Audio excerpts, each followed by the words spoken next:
بسم اللہ الرحمن الرحیم۔ السلام علیکم ناظرین، اسلام از لائٹ چینل میں آپ کو خوش آمدید۔ کربلا کا خونی منظر، قسط نمبر 6۔ حضرت امام علی مقام کی کوفہ کو روانگی۔ حضرت مسلم بن عقیل رضی اللہ تعالی عنہ کا خط آنے کے بعد حضرت امام حسین رضی اللہ تعالی عنہ کو کوفیوں کی درخواست قبول فرمانے میں کوئی عذر دکھائی نہ دیا۔ ظاہری شکل تو یہی تھی، لیکن حقیقت میں اہل کوفہ نے غداری کی۔ حضرت مسلم بن عقیل اپنا خط روانہ کر چکے تھے۔ اس وقت تک اہل کوفہ حضرت مسلم بن عقیل کے ہاتھ پر حضرت امام حسین کی بیعت کر چکے تھے، لہٰذا آپ نے خط روانہ کر دیا کہ حضور حالات سازگار ہیں اور یہ سب آپ کی بیعت کرنا چاہتے ہیں، اور جوک در جوک مسلمان میرے پاس بیعت کے لیے آ رہے ہیں، تو لہٰذا آپ یہاں تشریف لے آئیں۔ لیکن حضرت مسلم بن عقیل یہ نہیں جانتے تھے کہ کل کو صورتحال بالکل مختلف ہو جائے گی۔ اہل کوفہ نے جس طریقے سے، جس بے دردی کے ساتھ آپ کو شہید کیا آپ کے معصوم بچوں کے سامنے، اور پھر اس کے بعد ان کے معصوم بچوں کو بھی شہید کر دیا، اس سے یہ بات واضح ہو گئی تھی کہ حضرت امام حسین رضی اللہ تعالیٰ عنہ کا ساتھ ہرگز نہ دیں گے۔ لیکن اس وقت صورتحال جو حضرت امام حسین رضی اللہ تعالیٰ عنہ کے سامنے تھی، تو آپ کو اب کوفہ کی طرف روانگی کرنا تھی۔ صحابہ کرام کی جماعت اب تک اس بات کے لیے راضی نہ تھی کہ حضرت امام حسین رضی اللہ تعالیٰ عنہ کوفہ کی طرف روانہ ہوں۔ حضرت ابن عباس، حضرت ابن عمر، حضرت جابر، حضرت ابو سعید خدری اور دیگر صحابہ کرام رضوان اللہ تعالیٰ علیہم اجمعین آپ کو روکنے میں بہت مصروف تھے۔ انہوں نے آخر تک یہی کوشش کی کہ آپ مکہ مکرمہ سے تشریف نہ لے جائیں، لیکن یہ کوشش کارآمد نہ ہوئی، اور حضرت امام علی مقام نے 3 ذی الحج 60 ہجری کو اپنے اہل بیت اور اپنے تمام دوست اور رفقا کو ساتھ لے کر کل 82 نفوس کو آپ نے ہمراہ لیا اور راہ عراق اختیار کی۔ کچھ روایتوں سے ہم کو حضرت امام حسین رضی اللہ تعالیٰ عنہ کے قافلے کی تعداد 72 ملی، اور سید نعیم الدین مراد آبادی رحمۃ اللہ علیہ نے اپنی سوانح کربلا میں ان کی تعداد 82 لکھی ہے۔ مکہ مکرمہ سے یہ اہل بیت اطہار کا چھوٹا سا قافلہ روانہ ہوتا ہے، اور مکہ کے باشندے آپ کو جاتا دیکھ کر غم سے نڈھال ہوتے ہیں۔ بچہ بچہ اہل بیت اطہار کے اس قافلے کو حرم شریف سے رخصت ہوتا دیکھ کر آپ دیدہ اور غم زدہ ہے، مگر وہ جاں بازوں کے امیر لشکر قافلے کی مردانہ ہمت سپہ سالاری کرتے ہوئے روانہ ہوتے ہیں۔ اسی اثناء میں آپ کی راستے میں بشیر بن غالب سے ملاقات ہوتی ہے، جو کہ مکہ مکرمہ میں حاضری کے لیے کوفہ سے آتے ہیں۔ حضرت امام نے ان سے اہل عراق کا حال دریافت کیا، تو انہوں نے عرض کیا کہ حضور، ان کے دل تو آپ کے ساتھ ہیں، لیکن ان کی تلواریں بنو امیہ کے ساتھ ہیں۔ ایسی ہی گفتگو فرزق شاعر سے بھی ہوئی۔ فرزق شاعر جو کہ اہل بیت اطہار سے بہت زیادہ محبت کیا کرتا تھا، اس نے آپ کو وہاں جانے سے روکا، اور حضرت مسلم بن عقیل کے ساتھ پیش آنے والے تمام معاملات فرزق شاعر نے حضرت امام حسین رضی اللہ تعالیٰ عنہ کو بیان کیے کہ کس بے دردی سے انہوں نے حضرت مسلم بن عقیل کو شہید کیا، اور پھر ان کے بچوں کو شہید کر کے ان کے سروں کو نیزوں پہ چڑھا کر انہوں نے کوفہ کی گلی گلی کوچوں کوچوں میں پھرایا ہے۔ حضرت امام حسین رضی اللہ تعالیٰ عنہ نے فرزق سے کہا کہ میرا بھائی لٹکا ہی ہے نا، کسی کے سامنے جھکا تو نہیں؟ یہ کہہ کر آپ وہاں سے روانہ ہوئے۔ اس کے بعد آپ کی ملاقات عبید اللہ بن متی سے ہوئی۔ وہ حضرت امام کے بہت درپے ہوئے کہ آپ اس سفر کو ترک فرمائیں، اور انہوں نے اندیشے ظاہر کیے۔ حضرت امام حسین رضی اللہ تعالیٰ عنہ نے فرمایا، ہمیں وہی مصیبت پہنچ سکتی ہے جو خدا بند عالم نے ہمارے لیے مقرر فرما دی۔ یعنی کہ راستے میں حضرت امام حسین رضی اللہ تعالیٰ عنہ کو تمام خطرات کم علم ہو چکا تھا اور حضرت مسلم بن عقیل کی شہادت کے بارے میں بھی آپ جانتے تھے، لیکن سب کا پھر مشورہ یہی تھا کہ اس سفر کو جاری رکھا جائے، یہاں تک کہ کوفہ جب 2 منزل رہ گیا تب آپ کو حر بن یزید رباحی ملا۔ حر کے ساتھ ابن زیاد کے 1000 ہتھیار بند سوار تھے۔ حر نے حضرت امام حسین رضی اللہ تعالی عنہ کی جناب میں عرض کیا کہ اس کو ابن زیاد نے آپ کی طرف بھیجا ہے اور حکم دیا ہے کہ آپ کو اس کے پاس لے چلے۔ حر نے یہ بھی ظاہر کیا کہ وہ مجبوراً آیا ہے، وہ آپ کی شان میں اس قسم کی جرت کو بہت ناپسندیدہ اور ناگوار سمجھتا ہے۔ حضرت امام حسین رضی اللہ تعالی عنہ نے حر سے فرمایا کہ میں اس شہر میں خود بخود نہیں آیا، مجھے بلایا گیا ہے۔ کوفہ والوں کے متواتر پیغامات اور مکتوبات نے مجھے مجبور کیا ہے یہاں آنے پر۔ حر کے دل میں خاندان نبوت اور اہل بیت اطہار کی عظمت ضرور تھی، اور اس نے نمازوں میں حضرت امام حسین رضی اللہ تعالیٰ عنہ کی ہی اقتدا کی۔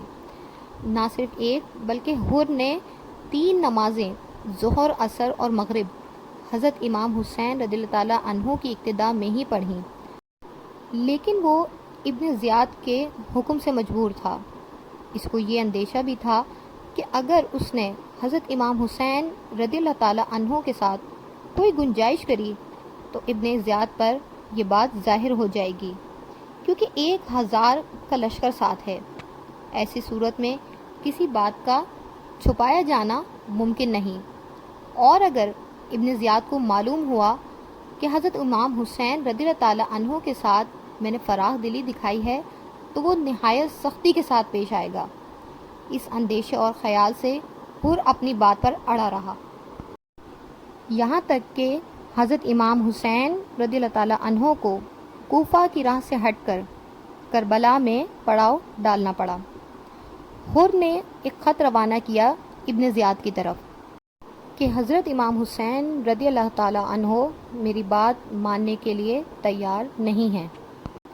تو ابن زیاد نے کہا کہ زیادہ ان کے ساتھ کچھ کرنے کی ضرورت نہیں، پانی بند کر دو، ان کے ساتھ چھوٹے چھوٹے بچے ہیں، جب پانی کی تنگی ہوگی، بھوک پیاس ستائے گی تو اپنے آپ ہی مان جائیں گے۔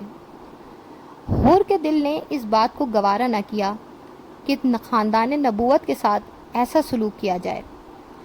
جب ابن زیاد نے دیکھا کہ حر حضرت امام حسین رضی اللہ تعالیٰ عنہ کے لیے دل میں نرم گوشہ رکھتا ہے تو اس نے عمر بن سعد کو رے کی گورنری کی لالچ دے کر وہاں پر روانہ کیا۔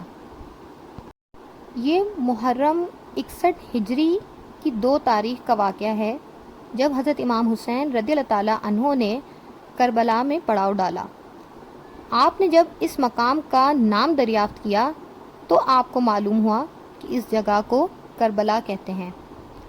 حضرت امام حسین رضی اللہ تعالیٰ عنہ کربلا سے پہلے ہی واقف تھے، اور آپ کو یہ بھی معلوم تھا کہ کربلا ہی وہ جگہ ہے جہاں اہل بیت رسالت کو راہ حق میں اپنی خون کی ندیاں بہانی ہوں گی۔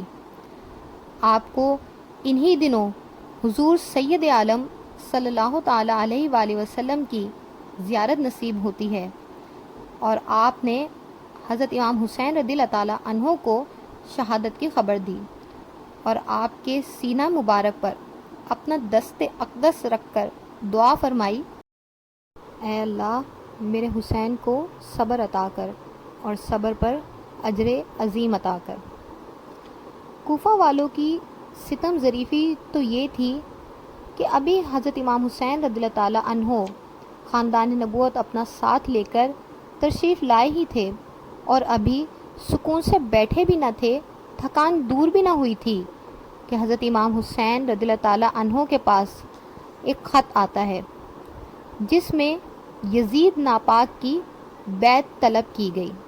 حضرت امام حسین رضی اللہ تعالیٰ عنہ وہ خط پڑھ کر ڈال دیتے ہیں اور قاصد سے کہتے ہیں میرے پاس اس کا کچھ جواب نہیں۔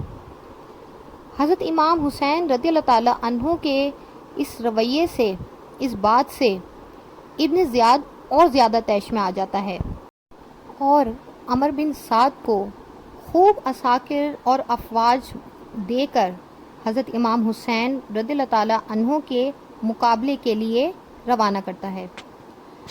عمر بن سعد کیونکہ حضرت امام عالی مقام کی عظمت اور فضیلت کو جانتے اور پہچانتے تھے، وہ آپ کی جلالت اور مرتبے کا دل سے متعارف تھا۔ اس وجہ سے عمر بن سعد نے حضرت امام حسین رضی اللہ تعالیٰ عنہ کے مقاتلے سے گریز کرنی چاہی۔ وہ چاہتا تھا کہ حضرت امام حسین رضی اللہ تعالیٰ عنہ کے خون سے وہ بچا رہے، مگر ابن زیاد نے اسے مجبور کیا کہ اب دو ہی صورتیں ہیں، یا تو رے کی حکومت سے دستبردار ہو جاؤ ورنہ امام حسین رضی اللہ تعالیٰ عنہ سے مقابلہ کیا جائے۔ دنیاوی حکومت کی لالچ نے اس کو اس جنگ پر آمادہ کیا، جس کو اس وقت وہ ناگوار سمجھتا تھا۔ آخر کار عمر بن سعد وہ تمام عساکر اور افواج لے کر حضرت امام حسین رضی اللہ تعالیٰ عنہ کے مقابلے کے لیے روانہ ہوا۔ عمر بن سعد کے پاس 22,000 مسلح افواج کا لشکر ہے۔ یہ اس جماعت کو ساتھ لے کر کربلا میں پہنچتا ہے۔ فرات کے کنارے عمر بن سعد نے پڑاؤ کیا اور اپنا مرکز قائم کیا۔ حیرت ناک بات ہے کہ دنیا کی کسی جنگ میں ایسی مثال نہیں ملتی کہ کل 82 تو آدمی ہیں، ان میں بیویاں بھی ہیں، بچے بھی ہیں اور بیمار بھی ہیں، اور پھر وہ جنگ کے ارادے سے آئے بھی نہیں ہیں۔ ان کے مقابلے میں 22,000 مسلح افواج۔ یہ ان لوگوں کی بزدلی کا صاف اعلان کرتی ہے کہ وہ حضرت امام حسین رضی اللہ تعالیٰ عنہ اور بنو ہاشم سے کتنا زیادہ خوفزدہ تھے، کیونکہ وہ حضرت مسلم بن عقیل کو اتنی جرأت مندانہ انداز میں لڑتے ہوئے پہلے ہی دیکھ چکے تھے۔ انہیں اس بات کا اندازہ تھا کہ بنو ہاشم کا ایک ایک فرد ہزار کے مقابلے پہ لڑ سکتا ہے، اس لیے 22,000 کا لشکر لے کر آئے۔ اور جب ان کا دل اب بھی مطمئن نہ ہوا، انہیں یہ ڈر ستائے گیا کہ یہ 22,000 کے لشکر کو بھی ختم کر دیں گے، تو انتہائی سفاکی کے ساتھ انہوں نے بے دردی اور بے رحمی کا مظاہرہ کرتے ہوئے ان معصوموں پر پانی بھی بند کر دیا۔ گرمی کی شدت، بھوک اور پیاس نے خاندان نبوت کو بہت تکلیف دی، لیکن خاندان نبوت کے حوصلے پسپا نہ کر سکے۔ خاندان نبوت کے بچے بچے نے اسلام کی خاطر اپنی جانوں کے نذرانے دیے۔